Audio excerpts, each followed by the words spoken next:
Hey everyone, Ed McGrogan here, Tennis.com, here with Jim Courier. Wanted to do a quick catch-up about Saturday's men's semis. Super in ways I think maybe people didn't expect. Obviously no Roger, no Rafa, of course. Right.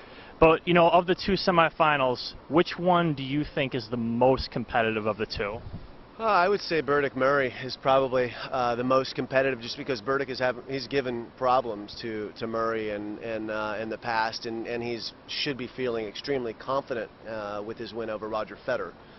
Murray was scrappy in his quarterfinal match. He was dead to rights there for a while, 6-3, 5-1 down, and scraped his way out against Marin Cilic. But you know, I fully expect Murray to be back to his best tennis. This is where that Olympic gold medal experience should start to play out. It should start to really present itself on the court for him, and I think that's going to be an exciting one. I don't know about you, but I feel a little bit for David Ferrer having to go up against the ultimate defensive player, Novak Djokovic, having played such a long quarterfinal match against Tipsarevic.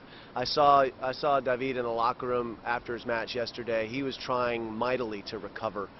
But that's a really big test. You want to have all of your energy to play Novak on a hard court where he's so good.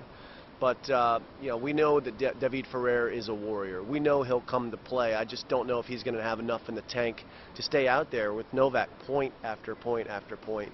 You know, looking at the top two, Novak and Murray, of course, I think a lot of people saw last night maybe some 2011 in how well he was playing in there.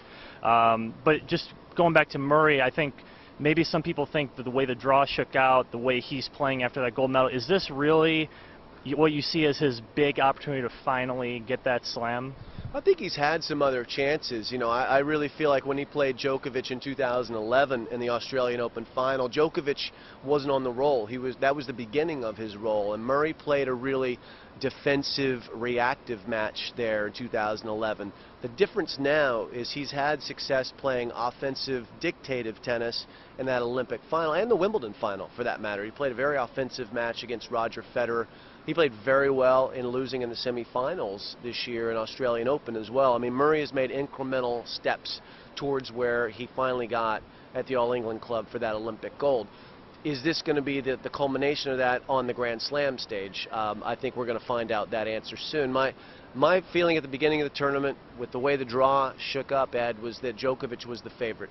He'd been the dominant hardcourt player this year, and he also had the good flip of the draw. Murray was in Federer's half. Now, Murray doesn't have to play Federer, but Berdych is no picnic either. And Murray hasn't played his best tennis. Djokovic has been pretty clearly the best player in this tournament in the men's game. But, you know, it all comes down to winning 2 matches in 2 days, weather permitting. Let's hope that works.